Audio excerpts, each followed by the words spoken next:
Então, 8 horas agora, vamos fechar os nossos olhos e vamos elevar o pensamento, manter o pensamento elevado, sintonizados com Jesus, com os mentores dessa casa espírita, dessa sala virtual, com o nosso espírito protetor, com os espíritos que coordenam este trabalho, com os espíritos que fazem parte das lições que nós vamos conversar esta noite, André Luiz e todos os demais instrutores, para que nos sintamos reconfortados, envoltos em luz, em amor, possamos sentir em nosso corpo os fluidos, as ondas de bem-estar que percorrem o nosso organismo físico e também pelo espiritual, ajustando tudo o que precisar de ajuste, harmonizando, acalmando as emoções, os sentimentos e facilitando o processo de entendimento, de aprendizagem dos conceitos elevados. Senhor Jesus, envolva-nos em muita paz e que todos aqueles que se aproximarem deste grupo possam ser tomados de sentimentos de amor, de paz, de harmonia, de fraternidade, para que possam aproveitar também como nós os fluidos benfazejos que os amigos espirituais nos trazem. Muito obrigado, Senhor, que assim seja.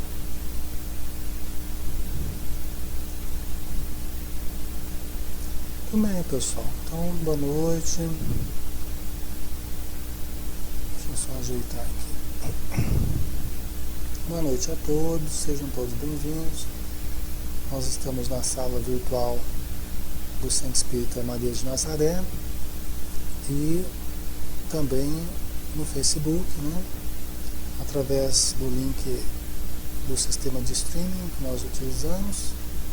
Todos que quiserem participar conosco do estudo interativo na sala virtual, é só entrar no nosso Facebook, tem o link ali, né?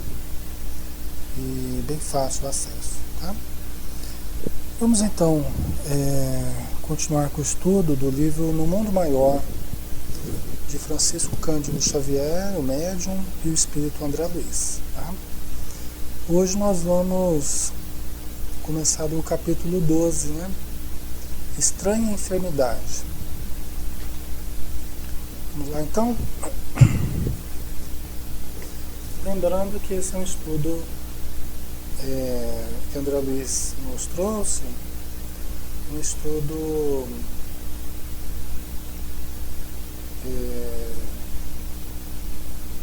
de psiquiatria, de psicologia, né? Na visão espírita, né? Então, um estudo bem profundo. Vamos lá. Capítulo 12, Estranha enfermidade. Acompanhando o abnegado irmão dos sofredores, penetrei confortável residência onde Calderaro me conduziu incontinente, à presença de um nobre cavaleiro em repouso.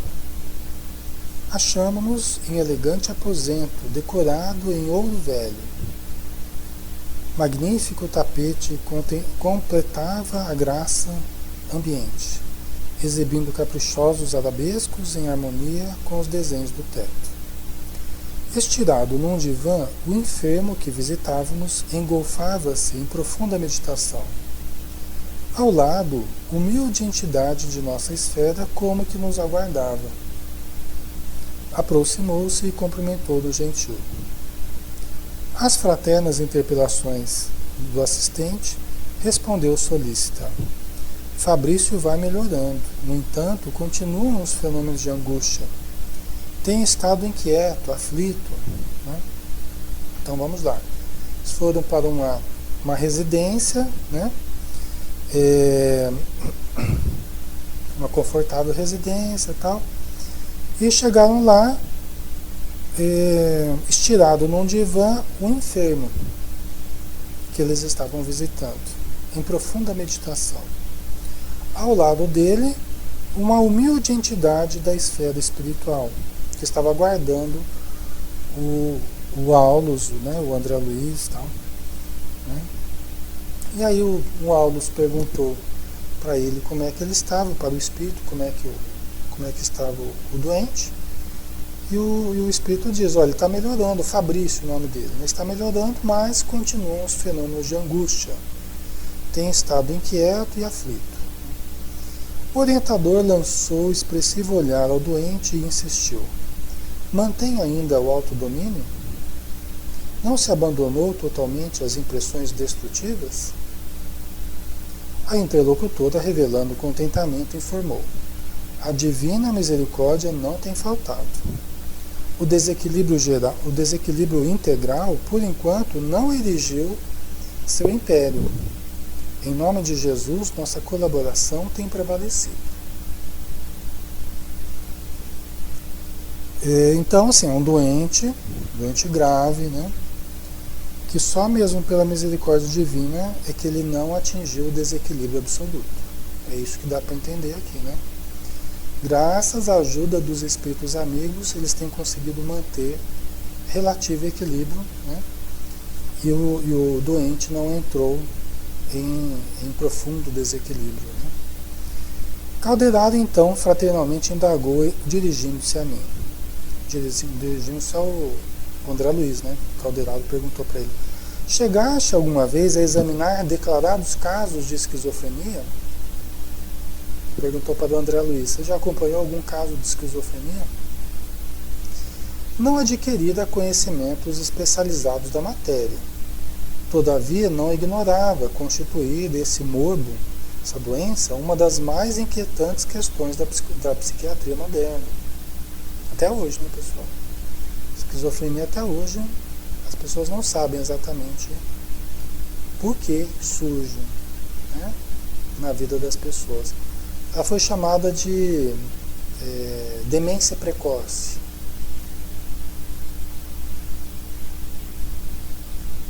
Como é que tá o som aí, pessoal? Tá bom? Tá normal o som?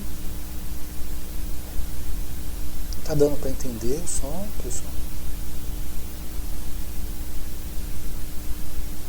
Tá normal?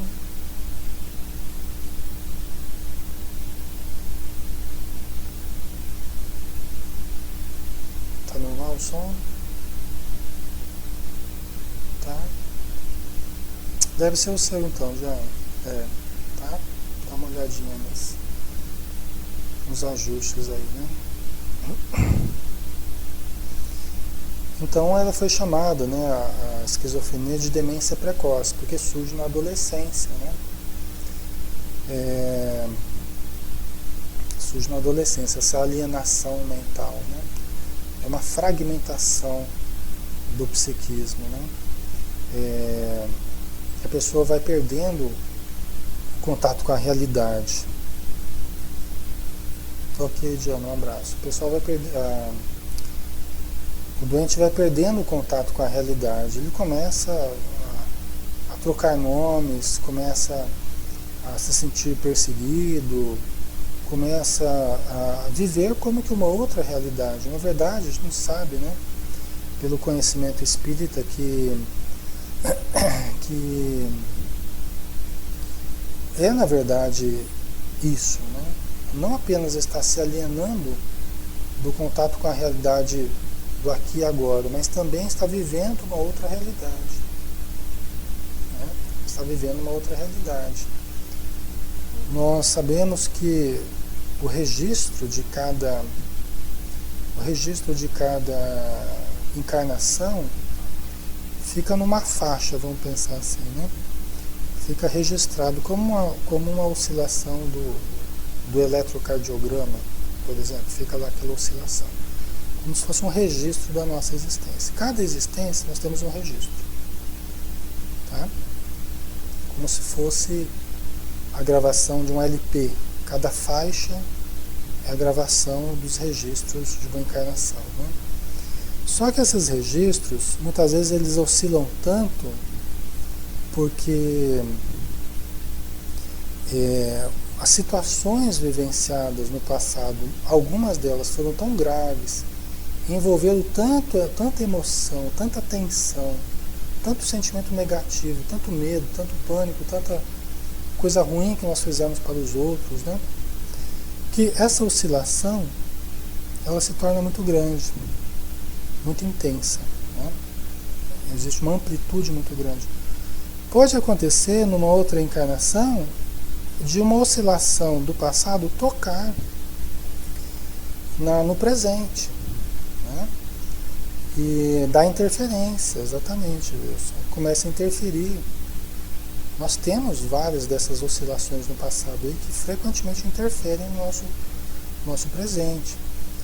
Quando a pessoa traz comprometimentos muito graves do passado, já quando ele reencarna, ele já instala certos dispositivos, certos mecanismos predisponentes ao desenvolvimento de algumas doenças, entre elas a esquizofrenia. Tá? Então, diante da adolescência, por exemplo, quando surge a questão da sexualidade, né, que começa a se fazer da leitura dos registros anteriores, a pineal, ela muda de função. Ela deixa de ser a veladora da sexualidade e começa a fazer a leitura das experiências anteriores. Aí, muitas vezes, surge a esquizofrenia. Né? A pessoa já era um pouco estranha, já era um pouco diferente, já era um pouco, às vezes, comportamentos meio excêntricos, meio diferentes. Aí, quando chega na adolescência, muitas vezes eclode a coisa. Tá? E aí, muitas vezes a pessoa surta, precisa de medicamentos, né? Só que a ciência materialista ainda não tem condição de entender isso tudo, né? Não aceita a reencarnação, não aceita o espírito. E aí a esquizofrenia fica sendo uma incógnita mesmo, né? Então vamos lá. Este ramo ingrato da ciência, que estuda a patologia da alma, declarou o companheiro, compreendendo a minha incipiência, é há muito tempo campo de batalha entre fisiologistas e psicologistas. Tal conflito é, em verdade, lamentável e bizantino, de vez que ambas as correntes possuem razões substanciais nos argumentos com que se digladiam. Então, aqui o Calderal está falando que tem havido ao longo dos séculos, dos últimos séculos, aí, uma disputa muito aferrada, desde da escola de Nancy, na França, e La Salpêtrière também. Eles vêm disputando o que influencia mais, as questões psicológicas ou as questões fisiológicas, né? Então, alguns autores defendem a tese psicológica, outros defendem a tese fisiológica. Isso se estende até hoje. Tá? Hoje, psicobiologistas e psicólogos, a coisa continua, né? E aí o Espírito fala assim, olha, isso na verdade, essa disputa para ver quem tem mais razão, isso aí não se justifica. Por quê? Porque ambas as correntes têm razão no que estão falando. Ambas trazem argumentos muito importantes. Tá? Na verdade, numa visão mais holista, uma visão mais integral do ser humano, nós temos que considerar aspectos fisiológicos e aspectos psicológicos. Não tem como nós negarmos um aspecto da nossa existência, né? A Maria, quando entender, vai poder ajudar tanto, né, Lê? Vai sim. Já está ajudando, mas vai poder ajudar muito mais, né?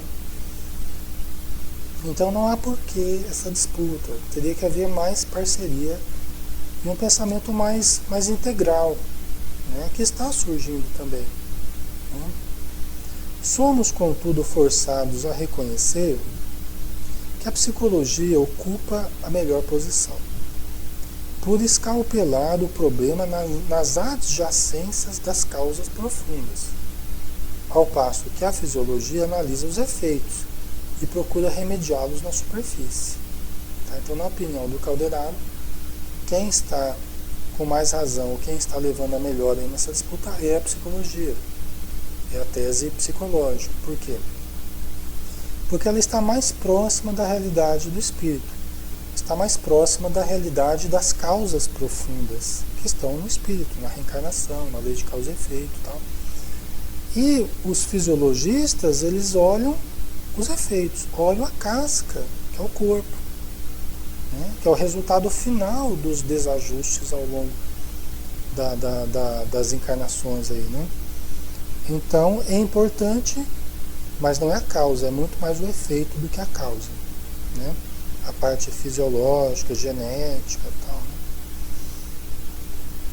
Logo após, o assistente recomendou-me examinar a esfera mental do visitado. O Caldeirão pediu para analisar a mente do Fabrício, né, que eles estavam visitando, né? Auscultei-lhe o íntimo, né? Auscultar o íntimo, né? Quer dizer, penetrar a alma, né? Adentrar o universo mental da pessoa que ele está observando, né? Então, auscultei-lhe o íntimo, ficando aterrado com as inquietudes que lhe povoavam o ser. Entendeu? O André Luiz ficou aterrado, assustado, impressionado com as inquietudes que povoavam o ser do Fabrício. Tá? O cérebro apresentava anomalias estranhas. Toda a face inferior mostrava manchas sombrias. Os distúrbios da circulação, do movimento, dos sentidos eram visíveis. Calderaro apresentara-me Fabrício, classificando-o como esquizofrênico. Mas não estaríamos ali perante um caso de neurastenia cérebro-cardíaca? Agora o André Luiz caprichou também, teve que buscar essa lá no fundo do baú, né? Será que não estaríamos ali perante um caso de neurastenia cérebro-cardíaca? Né? Pessoa neurastênica, pessoa nervosa, né? Que muitas vezes oscila momentos de nervosismo com astenia, falta de energia, a pessoa fica astênica, parada, né? O esquizofrênico, ele tem momentos de catatonia, né? Catatonia, ele pode ter momentos de catatonia que ele fica parado, é capaz de ficar horas, dias na mesma posição. Tem até um filme que se chama Birds, pássaro, né? E vocês já assistiram Birds? Um rapaz, né, que acaba desenvolvendo a esquizofrenia, ele fica no pé da cama, na posição de um passarinho, como se estivesse em cima de um lugar assim, né? Um fio elétrico, por exemplo. Ele está em cima da cama assim, numa posição que ninguém aguentaria ficar alguns minutos. Ele ficava horas, dias até, naquela mesma posição sem se mexer, né? Catatônico, parado assim, né? Catatonia, né? Então vamos lá. Então André Luiz pergunta, né? Estariam ali perante um caso de neurastenia cérebro-cardíaca? O instrutor ouviu-me pacientemente e observou. Diagnóstico exato, no aspecto em que o nosso amigo se apresenta hoje. A esquizofrenia, contudo, originando-se de sutis perturbações do organismo perispirítico, traduz-se no vaso físico por surpreendente conjunto de moléstias variáveis. Então vamos lá. A esquizofrenia, contudo, originando-se de sutis perturbações do organismo perispirítico. Quer dizer o quê? Que o perispírito estava perturbado, né, desajustado. Então esse desajuste, essas sutis perturbações do perispírito se manifestaram no corpo. Vejam, pessoal, como que o ajuste perispírito-corpo é delicado. Veja como que o ajuste com a realidade física, o ajuste espiritual com a realidade material é delicado. Mexe com a intimidade das células, mexe com neurotransmissores, mexe com hormônios, né? Esse ajustamento é muito delicado. É muito delicado. Para todos nós é delicado. Principalmente quando a pessoa traz comprometimentos, traz perturbações do perispírito. Aí esse ajuste pode encontrar mais dificuldade ainda. Tá? E aí desenvolver uma doença grave como essa. Então, a esquizofrenia, contudo, originando-se de sutis perturbações do organismo perispirítico, traduz-se no vaso físico por surpreendente conjunto de moléstias variáveis e indeterminadas. Tá? Quer dizer, o perispírito, né, esquizofrenia, mas também pode ter outras alterações. Tá? Porque, na verdade, como o ajuste perispiritual, o ajuste com a realidade física está comprometido, com as células físicas, as células perispirituais com as células físicas, nós podemos ter um conjunto de moléstias expressas no corpo físico. Tá? Vou tomar uma aguinha aqui. O Deoclésio. Isto também não reflete do espírito não aceitação da programação? Então, pode ter a ver com dificuldades da aceitação da reencarnação. Pode ter a ver sim. Né? Tem a ver geralmente com compromissos graves, né? Tanto a esquizofrenia, o autismo, essas doenças que dizem respeito ao contato com a realidade, sempre tem questões ligadas à aceitação, sempre tem questões, muitas vezes o espírito ele quer retroceder, né? No processo de gestação ele começa a ser tomado de medo, de ansiedade, de desespero, ele quer retroceder, né? Remorso, as culpas, né? As culpas são dos fatores mais importantes aí nesses desajustes. Por isso que a Joana de Ângeles fala que as pessoas que se comprometeram muito no passado e aí elas não foram justiçadas no passado, elas passaram pelo contrário, tendo amizade, respeito das pessoas, tal, elas não foram pegas no passado. Hoje em dia acontece ainda, muita gente faz, mas não é pego pela justiça. Encontra uma brecha, tal, e parece que está tudo bem, mas a consciência do erro praticado, ela permanece exigindo reparação. Então, essa situação de exigência de reparação, ela vai se expressar depois como desajustes do perispírito, instalando problemas graves no corpo físico.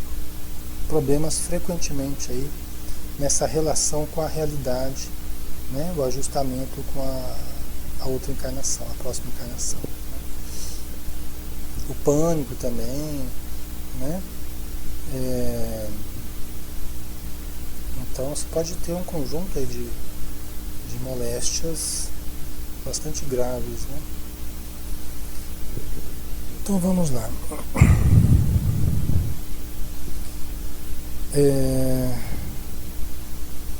No momento temos aqui a doença de Krish-Haber, com todos os característicos especiais.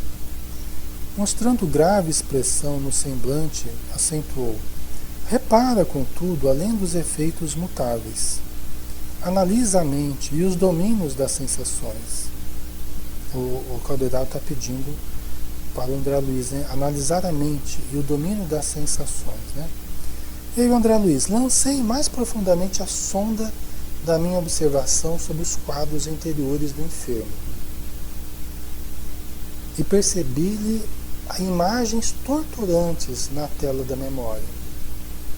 Né? Quer dizer, aprofundou mais a sonda de investigação e percebeu imagens torturantes na tela da memória. Aí dizendo respeito ao passado. Né?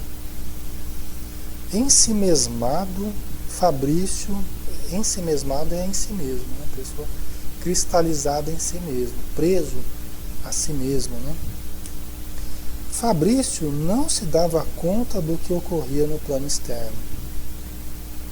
Tá? Você vê que uma das características dessas doenças alienantes, né, é que a pessoa geralmente é ensimesmada, cristalizada em si mesma. Então, por isso que ela não estabelece contato direito, né, com um contato eficaz com o mundo de fora, né? Por quê? Porque está muito preso a si mesmo, preso a remorsos, presos a quadros torturantes, né?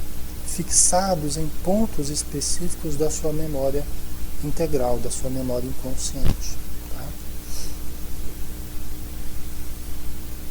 Então, ensimesmado, Fabrício não se dava conta do que ocorria no plano externo. Braços imóveis, olhos parados, mantinha-se distante das sugestões ambientes. No íntimo, todavia, a zona mental semelhava-se a fornalha ardente. Então, os estímulos do ambiente não surtem resultados, ou resultados muito, muito leves, né? Que a pessoa não responde exatamente aos estímulos do ambiente. Depende, nós temos uma gradação, né? Tanto no esquizofrenia, no autismo, você tem vários níveis, né, de comprometimento. Então, mas a pessoa como esse caso aqui, ele não reagia aos estímulos do ambiente, né? É interessante, pessoal, por quê?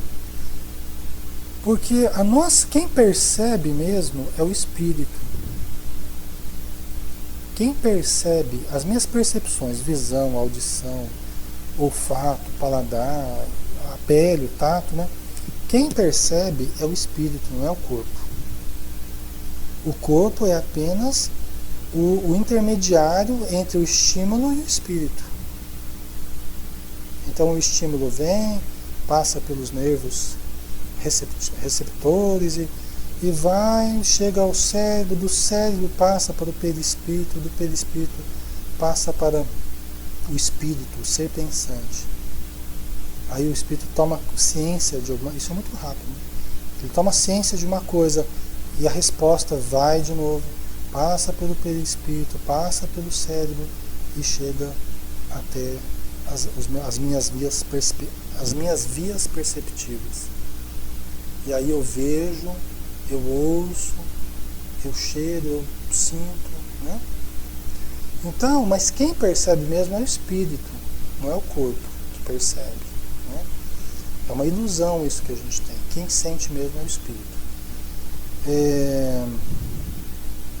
Por isso que quando a pessoa está ensimesmada, espiritualmente ela está presa a quadros interiores do passado, as percepções dela mudam. As percepções do presente mudam.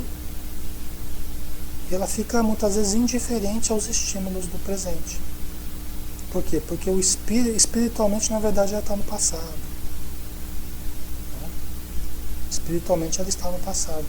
Inclusive, faz parte da sintomatologia, dos sintomas aí possíveis do esquizofrênico, ele sentir frio quando está calor.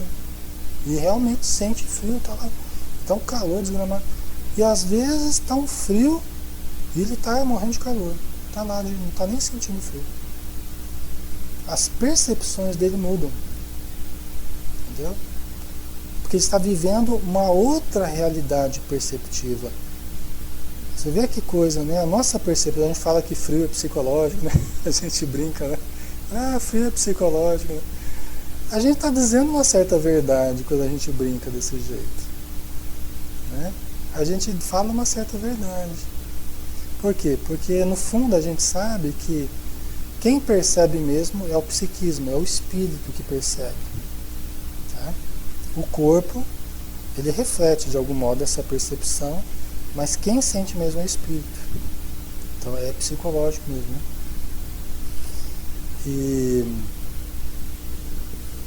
E aí ele vai perceber conforme a realidade que ele está vivendo. E pode ser uma realidade bem diferente da que ele está vivendo nessa realidade do hoje, aqui e agora, né? Certo? Então, externamente, ele estava indiferente aos estímulos, às sugestões do ambiente. Internamente, intimamente, estava numa fornalha mental, uma fornalha ardente, quer dizer, o turbilhão de pensamentos, né, tudo que ele estava vivendo dentro dele, né? A imaginação superexcitada detinha-se ao ouvir o passado. Olha lá. A imaginação superexcitada, a capacidade dele, né, de imaginação, nós não sabemos exatamente o que ele estava elaborando ali, mas eram quadros ligados ao passado. Eram quadros ligados ao passado. Você pode usar a imaginação e às vezes ficar discutindo com alguém problemas ligados ao presente. Uma pessoa com quem você discutiu, teve algum problema, você fica lá discutindo com você como se estivesse dialogando com a pessoa, mas é uma situação ligada ao presente, né? Ele estava imaginando coisas, ele estava super excitado, a imaginação dele, mas devido a quadros do passado, a situações do passado, né? Tá ficando claro, pessoal? Tá? Tá dando para entender bem? Tá tranquilo? Tá, né? Qualquer coisa aí vocês colocam pra gente aí, tá? Recordava-lhe a figura de um velhinho agonizante. Recordava-lhe a figura de um velhinho agonizante. Quer dizer, o pensamento dele onde é que estava? Estava recordando a figura de um velhinho que estava quase morrendo, agonizante, né? Escutava-lhe as palavras da última hora do corpo, a recomendar-lhe aos cuidados 3 jovens presentes também ali, na paisagem de suas reminiscências. Olha só, o velhinho, né, que estava agonizando, pedia para ele, por favor, né, para cuidar de 3 jovens que estavam presentes ali também. O velhinho estava morrendo, estava pedindo para ele se responsabilizar pelos 3 jovens, né? O moribundo devia ser-lhe o genitor e os rapazes irmãos. Conversavam entre si lacrimosos. De repente, modificavam-se as lembranças. O ancião e os jovens pareciam revoltados contra ele, acusando-o. Nomeavam-no com descaridosas designações. Você vê que coisa? Né? Então, primeiro aquele quadro do velhinho e dos 3 jovens. Depois mudou o quadro, isso na lembrança dele, nas imagens que o André Luiz estava percebendo. Apareceu esses 3 jovens e o velhinho falando mal dele, com raiva dele, né? Desse Fabrício aí, desse doente, né? O doente ouvia as vozes internas, ansioso, amargurado. Desejava desfazer-se do pretérito. Pagaria pelo esquecimento qualquer preço. Ansiava de fugir de si próprio, mas em vão. Sempre as mesmas recordações atrozes, vergastando-lhe a consciência. Né? Você vê? Então, ele queria, na verdade, ele queria por se desvencilhar das recordações. Né? Faria de tudo para se livrar. Né? Porque deve ter havido um erro da parte dele, né? Nós não entendemos aqui ainda, mas deve ter havido um erro e deve machucar muito essa lembrança para ele. Então ele gostaria de não tê-la, mas, né, sempre as mesmas recordações, vergastando-lhe a consciência. Verificava-lhe eu os estragos orgânicos. resultantes do uso intensivo de analgésicos. Aquele homem deveria estar duelando consigo mesmo desde muitos anos. Então é assim, né? Por isso que por detrás de todo o processo neurótico, na verdade aqui já virou um processo psicótico, né? Esquizofrênico aí, né? Mais grave, né? Porque isso tem como base as neuroses que surgem com problemas morais, né? A neurose sempre surge com problemas morais, né? Ou na sua grande maioria, né? Surge com problemas morais. Olhando pela ótica do passado, sempre, né? Sempre surge ligado a problemas morais. É que no presente nem sempre a gente associa. De repente a pessoa sofre um trauma, um acidente, né? Pô, mas qual é o problema moral que está ligado a um acidente? A pessoa fica presa neuroticamente a um acidente. Mas é que a causa profunda disso a gente vai encontrar no passado. Tá? Mas, enfim, né? Fecha parênteses, né? Voltando aqui, né? Os processos neuróticos, eles se baseiam em problemas morais que geram fixações. Então a pessoa se culpa e ela fica presa àquelas recordações. E fica ali colocando energia naquilo. Passa, entra ano, sai ano, a pessoa está ali. Às vezes o outro já se recuperou, o outro já melhorou, mas a pessoa está presa às suas recordações. Está presa ao erro que ela cometeu. Tá?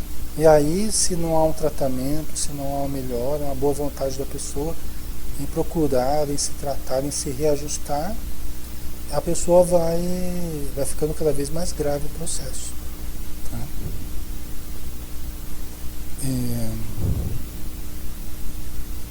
Então ele já, para fugir das recordações, ele buscava analgésicos. Né? Às vezes começa a gerar até dores de cabeça, de tanto pensar naquela situação. Né? Melhorou aí, Diana? Então, ele buscava analgésicos. Quantas pessoas hoje em dia vivem de analgésicos? Quantas pessoas hoje em dia vivem de Rivotril, vivem de antidepressivos, vivem de várias medicações aí, né? Oi, pessoal. Sumiu a tela, hein? Né? Então, muitas vezes são pessoas fugindo, né? Fugindo do autoencontro. A pessoa fala assim, mas eu tenho muita dor de cabeça. Mas muitas vezes não para analisar e até para buscar uma ajuda porque está tendo tanta somatização. Né? Frequentemente vai encontrar questões ligadas ao passado dessa vida, às vezes até questões do passado de outras existências, né? Se procura uma terapia regressiva. Né? Então isso é muito importante, a gente não ficar preso, né, aos sintomas e às pseudo-necessidades do presente, como medicações, que muita gente tem se medicado, se automedicado, sem necessidade, poderia tratar de uma forma mais profunda e mais eficaz, né, e fica tratando os efeitos. Né? E às vezes não é nem tratamento, é só um paliativo mesmo, né, Flora? Porque ele ansiava por fugir de si mesmo. Né? Eu vi uma matéria um tempo atrás falando nos Estados Unidos do uso dos analgésicos, né? Que parece que é até muito pior do que no Brasil aqui. As autoridades estavam preocupadas porque estão utilizando analgésicos em grande quantidade e analgésicos potentíssimos, muito potentes. Né? E estava havendo, na verdade, um verdadeiro tráfico aí de analgésicos, as clínicas, né, vendendo de forma indiscriminada.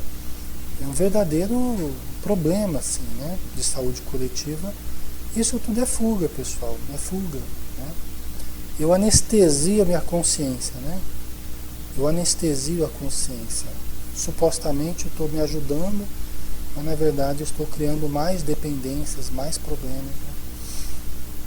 E não resolve nada.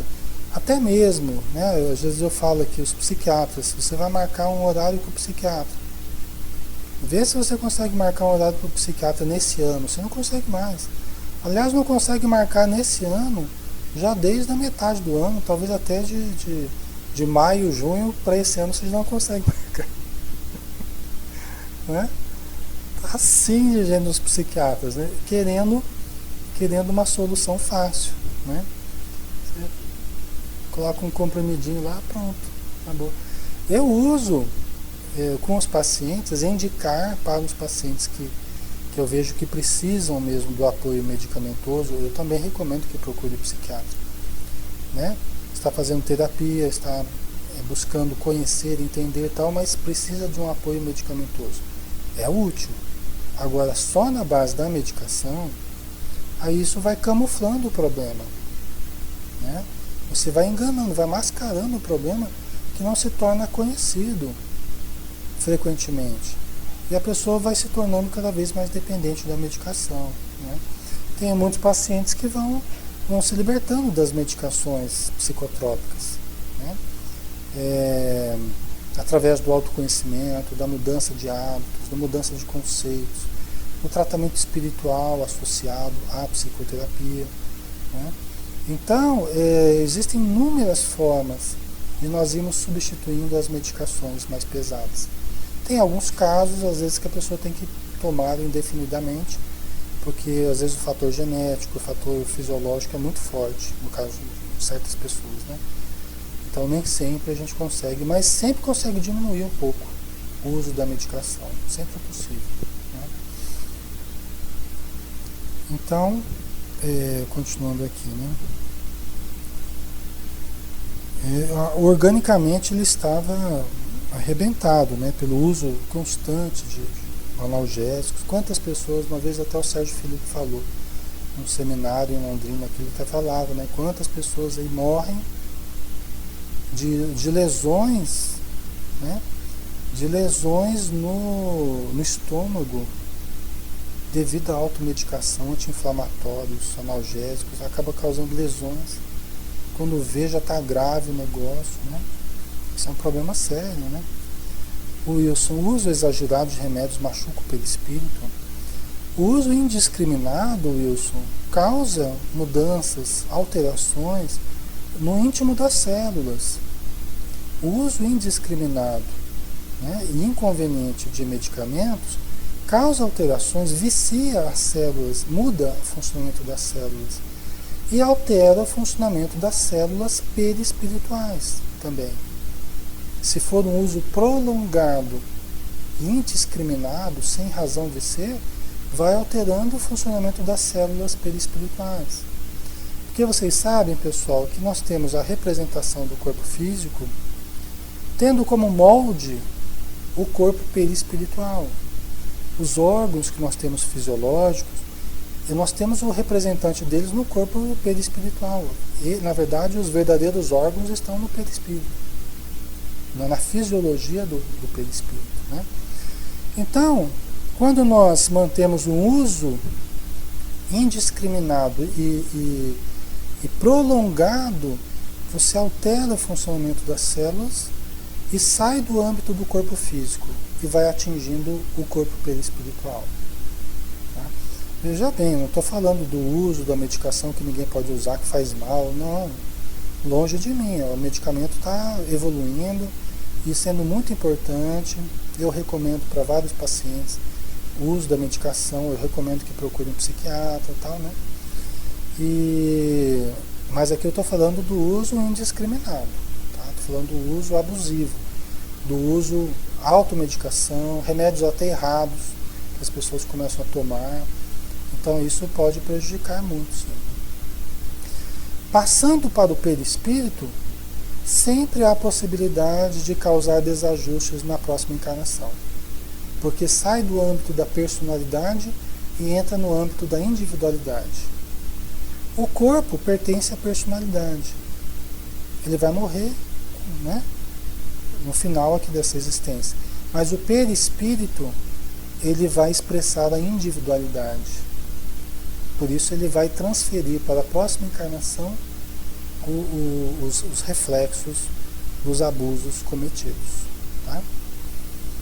Lore Alexandre, as pessoas que usam de forma abusiva os remédios podem ser consideradas suicidas inconscientes? Em determinados casos sim, Lore. Como o uso de qualquer droga. É uma droga também.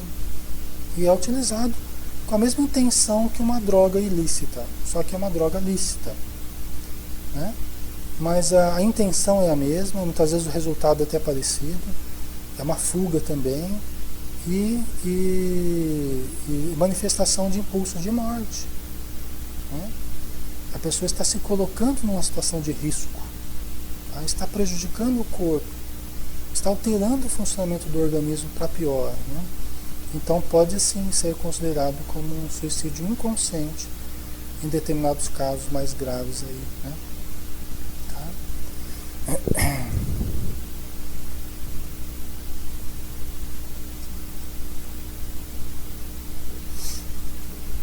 Ok? Então vamos lá, nós temos aí uns 15 minutos aqui, né? Achava-me no exame da situação quando uma senhora idosa surgiu no aposento, tentando chamá-lo à realidade, né? Os espíritos estavam ali e apareceu uma senhora idosa tentando chamar o Fabrício à realidade. Vamos, Fabrício, não se alimenta hoje? O interpelado vagueou o olhar pela sala, esboçou uma resposta negativa sem palavras e deixou-se ficar na mesma posição, né? Então, é lógico, você tem momentos que às vezes está meio catatônico, tem momentos que a pessoa interage com o meio, tem uma vida praticamente normal, ou quase normal. A minha irmã mais nova é esquizofrênica, tá? Então eu falo isso, eu sei como funciona isso, né? Ela vive a custa de remédios, tratamento, o tempo todo, tratamento espiritual, né? A Maria conhece ela, né? E então é assim mesmo. Às vezes ela, né, quando ela começa a parar de tomar o remédio, eu já começo a perceber alterações no comportamento dela, falando, Eliane, você tem que tomar o remédio direito, Eliane. Fala, como é que você sabe que eu não estou tomando? Eliane, tá na cara, Eliane. Né? Tá na cara, dá para perceber, você começa a ficar birrenta, chata, você começa a ficar invocada com as pessoas e começa a criar histórias e começa, entendeu?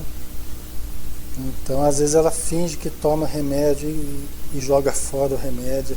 Esse é um problema com paciente esquizofrênico, é um problema isso, viu? Porque enquanto consegue tomar os medicamentos certinho, vai tudo bem.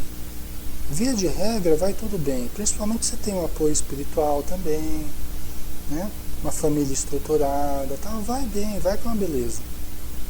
Mas o problema é que começam a colocar, às vezes até os espíritos, começam a colocar na cabeça da pessoa que ela não precisa de remédio, que isso aí está fazendo mal para ela, que bicho, aí a pessoa começa a aceitar esses pensamentos, começa a colocar isso na cabeça, aí que ela vai parando de tomar o remédio e fica mal.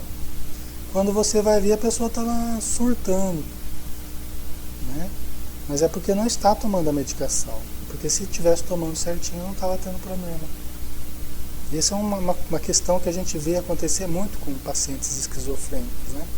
Quem já viu, quem já conviveu, você sabe como é que é isso, né? E os espíritos utilizam, porque é também faz parte desse quadro presença de espíritos muito infelizes. Porque a pessoa, se ela é comprometida do passado, por erros lamentáveis, por problemas que ela causou e tal, as vítimas do passado frequentemente estão junto com ela no presente. Frequentemente elas estão cercando ela no presente e tentando aproveitar as fragilidades que ela tem numa relação de débito-cobrança, né? Deoclésio colocando isso é um caso que só quem está dentro do problema é que sabe, pois eu passei por isso com a minha filha, né? Deoclésio, pois é, né? Então não é fácil, né? Mas a minha irmã vive bem, né? Trabalha, né? Tem a casa da sopa, faz parte da casa espírita numa região de periferia, ela ajuda, né, trabalha lá, é uma das funcionárias lá, ajuda a preparar sopa para os necessitados lá e tal. Todo dia ela está lá trabalhando, né? Então ela faz aquilo que é possível para ela, né? E vai tomando a medicação e tal. Então ela vai razoavelmente bem. Às vezes ela piora um pouquinho, às vezes melhora, né? E assim, acaba sendo assim a vida inteira, pessoal. Infelizmente, né, não tem cura no sentido assim de melhora total, não tem, né? Então vamos aqui continuar. O interpelado vagueou o olhar pela sala, esboçou uma resposta negativa sem palavras e deixou-se ficar na mesma posição. Quer dizer, ele reagiu de alguma forma, mas ficou na mesma posição. A matrona insistiu, afável, mas não conseguiu demovê-lo. E porque prosseguisse atenciosa, buscando ministrar-lhe um caldo, o enfermo levantou-se de súbito, como se houvera repentinamente enlouquecido. Esbravejou expressões inconvenientes e ingratas. Rubro de cólera, repeliu o oferecimento, surpreendendo-me pela crise de nervos destrambelhados. Aí o nervosismo, aquela crise de nervos, né? Essa neurastenia, né? A esposa regressou ao interior da casa, enxugando os olhos, enquanto o caldeirado me esclarecia, comovido. Está no limiar da loucura e ainda não enveredou francamente pelo terreno da alienação mental, graças à dedicação de velha parenta desencarnada que o assiste vigilante. Quer dizer, ele ainda não está, o que o Caldeirão está dizendo, que ele não está absolutamente ainda alheio a tudo. Ele ainda tem um esboço aí de reação ao ambiente, né? Mas ele não entrou absolutamente na alienação. Tá? Mas está num processo de alienação, né? Logo após, o assistente o submeteu a operações magnéticas de reconforto, vigorando-lhe a resistência. Ante o neurastênico, mais calmo agora, narrou com serenidade. Nosso irmão enfermo teve a infelicidade de apropriar-se indebitamente de grande herança, depois de haver prometido ao genitor moribundo velar pelos irmãos mais novos, na presença destes. Então olha só o que aconteceu. Ele tinha prometido para o pai que ia cuidar dos irmãos, e aí o pai morreu, ele se apropriou da herança só para ele. Deixou os irmãos ao abandono, né?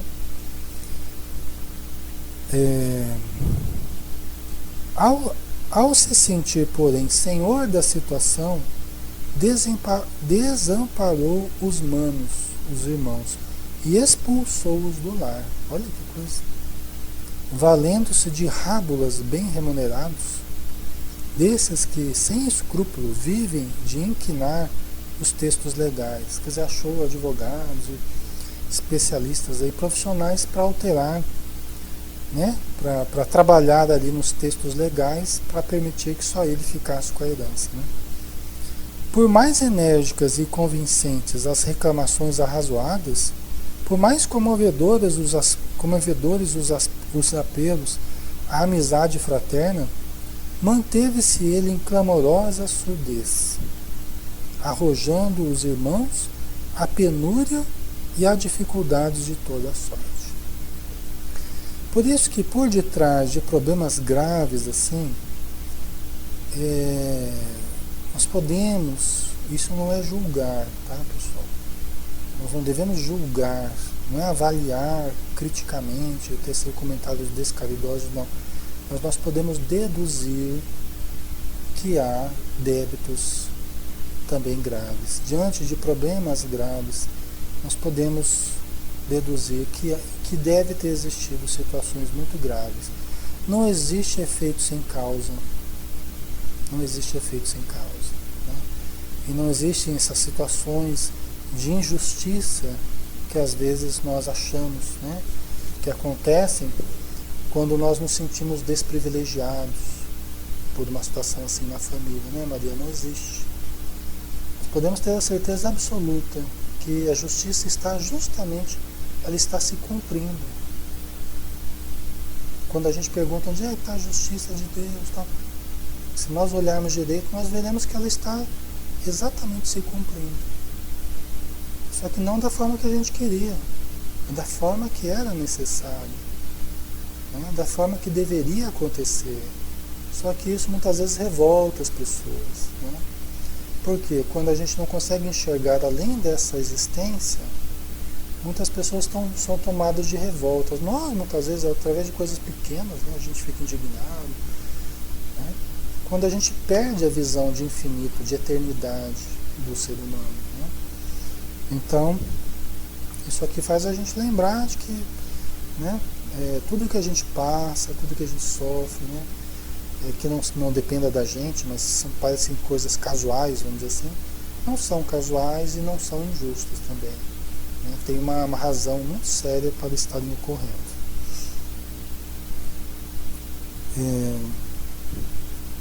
Dois dos irmãos, morreram num sanatório, em catres de indigência. Olha só o resultado da ação dele. 2 dos irmãos morreram num sanatório. Você vê, coisa gravíssima, né? Num catre de indigência. Você começa já até a analisar de uma outra forma, né? Porque a situação dele é até confortadora, né? Estava ali numa casa, né, bem cuidada, bem mobiliada, tal, uma família cuidando dele, uma senhora ali cuidando dele e tal. Então veja que a situação é até confortadora, né? Sendo que na existência passada 2 dos irmãos morreram dentro do hospício, né? Como se fossem indigentes, né?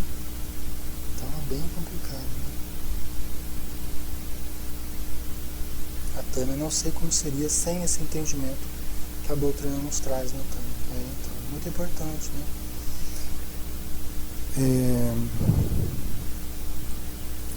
Então 2 deles morreram num sanatório em catres da indigência, minados pela tuberculose, quer dizer, ainda adquirido tuberculose, que o surpreendeu em excessivas tarefas noturnas.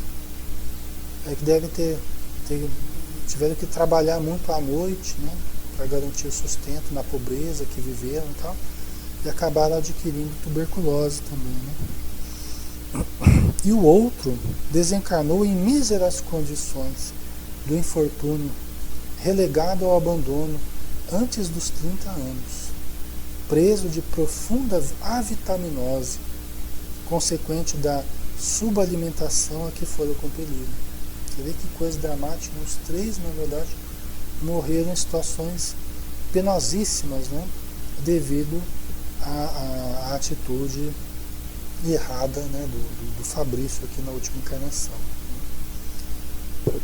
Tudo isto nosso desditoso amigo conseguiu fazer, escapando à justiça terrena. Olha aí, ele escapou à justiça terrena. Ele fez tudo isso, mas não foi pego.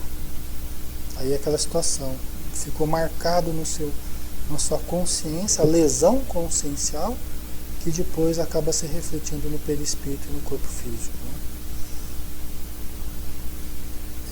Entretanto, não pôde eliminar dos escaninhos da consciência os resquícios do mal praticado. Os remanescentes do crime são guardados em sua organização mental, como carvões em paisagem denegrida após incêndio devorador. E esses carvões convertem-se em brasas vivas sempre que excitados pelo sopro das recordações. Então a culpa dele, sempre que surgem as recordações, viram brasas acesas dentro dele, né? Causando um sofrimento terrível, que é o sofrimento que ele vive até hoje. Né? Por isso que a pessoa que faz o bem, ela vive a paz que ela gerou para os outros. E a pessoa que faz o mal, ela vive um inferno que ela criou para os outros viverem. Né? Ninguém trai a lei divina, né? A justiça de Deus. E a gente começa a ter uma compreensão da justiça muito mais ampla. Né? A gente passa a enxergar a justiça de uma forma muito mais ampla. pessoa pode até escapar por agora, mas nós podemos ficar tranquilos. Aliás, nós não temos que nos preocupar com a vida do outro nesse sentido, os erros do outro, né? Devemos até orar pela pessoa que errou, porque ela ainda vai sofrer muito as consequências do erro cometido, né? Da ação criminosa, né? Então é por isso que quem age conforme a lei divina do amor, da justiça, da caridade, né? prossegue e avança. E quem cai moralmente na criminalidade, nesses desvios morais e tal, fica preso à roda de efeitos que cria para si mesmo, né? Nós vamos dar uma paradinha aqui então, pessoal. Já 9 horas, né? Vamos encerrar aqui por hoje.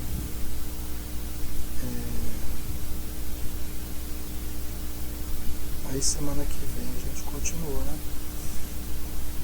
Semana que vem a gente dá prosseguimento aí ao estudo, né? Importante, né, pessoal? Importante pra gente analisar com mais profundidade, né? As questões que fazem parte da vida, né? Da vida das famílias, né? Da nossa existência, né? Muito bem, vamos então, né? Fechar os nossos olhos novamente, agradecer da misericórdia divina, que apesar de tudo, de todas as nossas quedas, nos dá todos os dias um novo dia para abrirmos os olhos e contemplarmos a beleza da sua criação. Todos os dias nos dá a chance de recomeçar, de exercitarmos a boa vontade perante nós e perante os nossos inimigos ou aqueles a quem nós ofendemos um dia ou prejudicamos. Dá-nos, Deus nosso Pai, a condição de pedirmos desculpa, de lançarmos mão da humildade legítima, da sinceridade, de reformarmos a nossa vida, de reconstruirmos onde antes nós destruímos, de realinharmos sentimentos, atitudes, pensamentos, para que não hajam mais efeitos danosos de um modo equivocado de sentir e de pensar, mas que possamos gerar amizades, semearmos flores, possamos arejar o pensamento, lucificar o sentimento e ampliar horizontes novos para o nosso espírito, para nós transitarmos com leveza, com liberdade, com paz na nossa consciência. Que o Senhor abençoe todos os irmãos relacionados à história de hoje, história que nos é extremamente útil, infelizmente baseada em sofrimentos humanos, mas nós desejamos que onde eles estiverem, que recebam a nossa gratidão, o nosso carinho e o desejo sincero de que estejam bem, que estejam se recuperando e que estejam envoltos em boas vibrações. Muito obrigado por tudo, Senhor. Dispensa-nos na tua paz. Assim seja.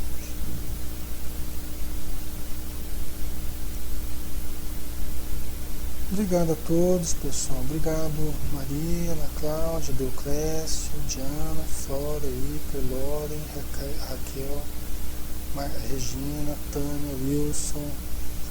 Obrigado quem estiver no Facebook nos acompanhando, tá? No streaming. Obrigado também a quem vier a ouvir, né, esse material. Receba um grande abraço aí, tá? E é convidado a participar quando desejado aí com a gente, tá bom? Fiquem com Deus, tenham um ótimo final de semana pela frente. Muita paz a todos.